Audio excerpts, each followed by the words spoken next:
மக்கள் மதம் இனம் கடந்து ஒற்றுமையுடன் செயல்பட புத்தாண்டு சிறப்பு திருப்பலியில் ஜெபிப்போம். கடந்த ஆண்டில் செய்த பாவங்களை ஒருபோதும் புதிய ஆண்டிற்கு தூக்கிச் செல்லக்கூடாது. திருப்பத்தூரில் புனித அமலா அன்னை ஆலயத்தில் நடைபெற்ற ஆங்கில புத்தாண்டு விழாவில் பங்கு தந்தை பேச்சு. சிவகங்கை மாவட்டம் திருப்பத்தூரில் அமைந்துள்ள புனித அமலா அன்னை ஆலயத்தில் ஆங்கில புத்தாண்டு 2026 பிறப்பை ஒட்டி சிறப்பு பிரார்த்தனை மற்றும் கூட்டு திருப்பலி நடைபெற்றது. ரோமன் கத்தோலிக்க திருச்சபையைச் சேர்ந்த கிறிஸ்தவர்கள் இந்த நாளை கடவுளின் தாய் மரியாளின் பெருவிழாவாக இயேசுவின் திருநாமம் சூடப்பட்ட நாளை புத்தாண்டு எனவும் கொண்டாடி வருகின்றனர். இந்நிலையில் இவ்விழா திருப்பத்தூரில் உள்ள புனித அமலா அன்னை ஆலயத்தில் பங்கு தந்தை அற்புத அரசு தலைமையில் அருள் தந்தையர்கள் இணைந்து புத்தாண்டு கூட்டு திருப்பலியில் ஈடுபட்டனர். விழாவை ஒட்டி ஆலயம் மின் விளக்குகளால் அலங்கரிக்கப்பட்டிருந்தது. முன்னதாக இரவு 11 மணியிலிருந்து 11:45 மணி வரை 2025 ஆண்டுக்கு நன்றி தெரிவித்து பிரியாவிடை கொடுக்கப்பட்டது. தொடர்ந்து 11:50 மணிக்கு மேல் 12:15 வரை 2026 ஆண்டை வரவேற்று சிறப்பு வழிபாடு நடத்தப்பட்டது. பின்பு நள்ளிரவு 2 மணி வரை 2026 ஆண்டிற்கான தேவைகளுக்காகவும் ஆசீர்வாதங்களுக்காகவும் பிரார்த்தனைகள் நடைபெற்றது. அப்போது ஆசி வழங்கிய ஆலய பங்கு தந்தை அற்புத அரசு பேசுகையில், மக்கள் மதம் இனம் கடந்து ஒற்றுமையுடன் செயல்பட இந்த சிறப்பு புத்தாண்டு திருப்பள்ளியில் ஜெபிப்போம். கடந்த ஆண்டில் செய்த பாவங்களை ஒருபோதும் புதிய ஆண்டிற்கு தூக்கிச் செல்லக்கூடாது. அவை அனைத்தும் தூக்கி எறியப்பட வேண்டும். கடந்த நிலை கடந்தே போகட்டும். நன்மைகளை பற்றிக் கொள்வோம், தீமைகளை சுட்டரிப்போம். நல்வாழ்விற்கான வழிகளில் தொடர்ந்து பயணிப்போம். ஆண்டவர் புதிய ஆண்டின் வழியாக புதிய வயதை தந்திருக்கிறார் என தெரிவித்தார். பின்பு ஆலயத்தில் பைபிளில் உள்ள வாசகங்களை பொதுமக்களிடம் வழங்கி 7 அதிர்ஷ்டசாலிகள் தேர்ந்தெடுக்கப்பட்டு அவர்களுக்கு பரிசுகள் வழங்கப்பட்டது. இவ்விழாவில் திரளான கிறிஸ்தவர்கள் புத்தாடைகள் அணிந்து தங்களது குடும்பத்தினருடன் கலந்து கொண்டு புத்தாண்டை வரவேற்கும் வகையில் புத்தாண்டு வாழ்த்து பாடல்கள் பாடி ஒருவருக்கொருவர் புத்தாண்டு வாழ்த்துக்களை பரிமாறிக்கொண்டனர். பின்னர் தேவாலயம் சார்பில் அனைவருக்கும் இனிப்புகள் வழங்கப்பட்டது. இந்த சிறப்பு புத்தாண்டு திருப்பலியிலே ஒப்பு கொடுத்து மன்றாடி ஜெபிப்போம். தந்தை மகன் தூய ஆவியாரின் பெயராலே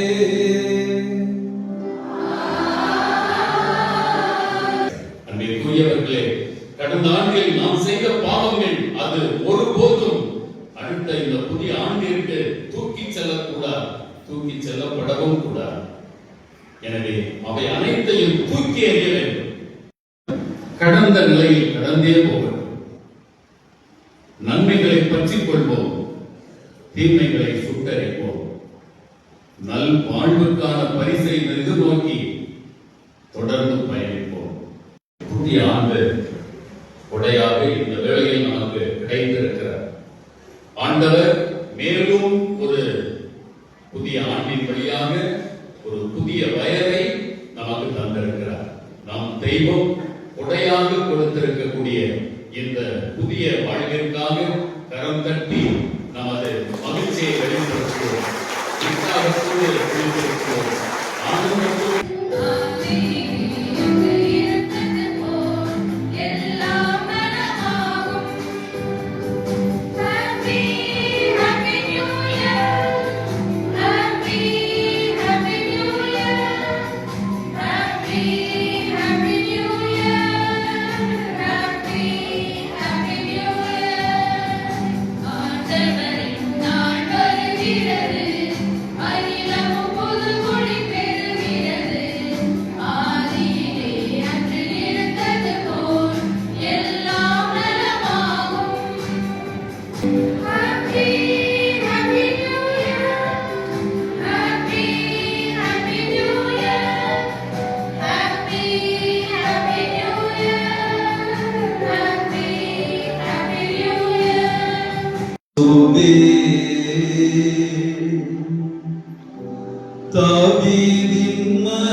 அந்த ஆண்டவரிடம்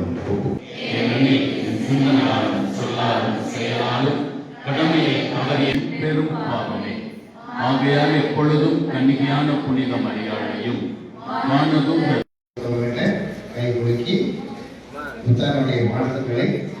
பெற்றுக்கொண்டு ஆசிரியர் வந்திருக்கக்கூடிய நாம் அனைவருடைய பேரு பெற்றோர்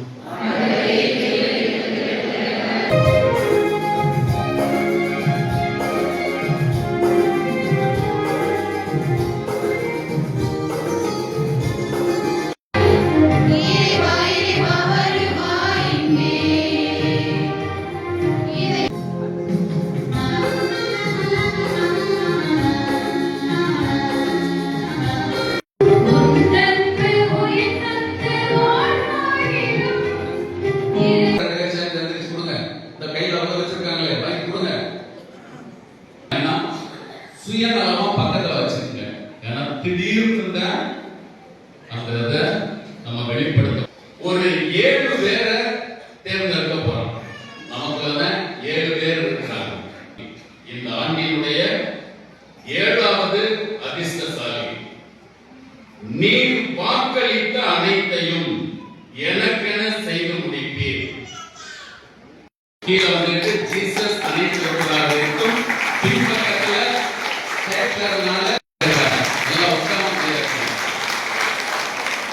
செம்பகம்பேட்டையை சார்ந்த டெய்சி ராணி இந்த ஆண்டினுடைய 6வது அதிர்ஷ்டசாலியாக தேர்ந்தெடுக்கப்பட்டிருக்கிறார்.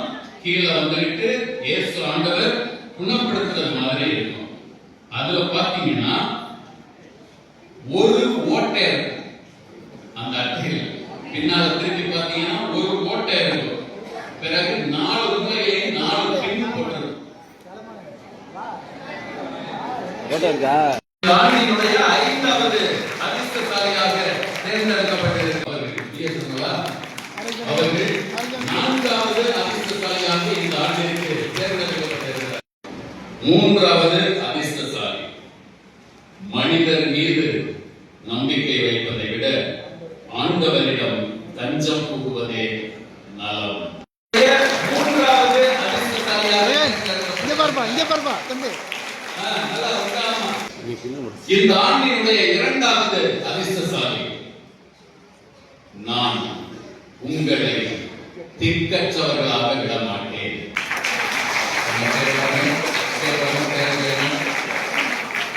அவர்கள் இந்த ஆண்டினுடைய 2வது அதிர்ஷ்டசாலியாக தேர்ந்தெடுக்கப்பட்டார். உமது மனம் விரும்புவதை ஆண்டவர் உமக்கு தந்தருள்வாராக.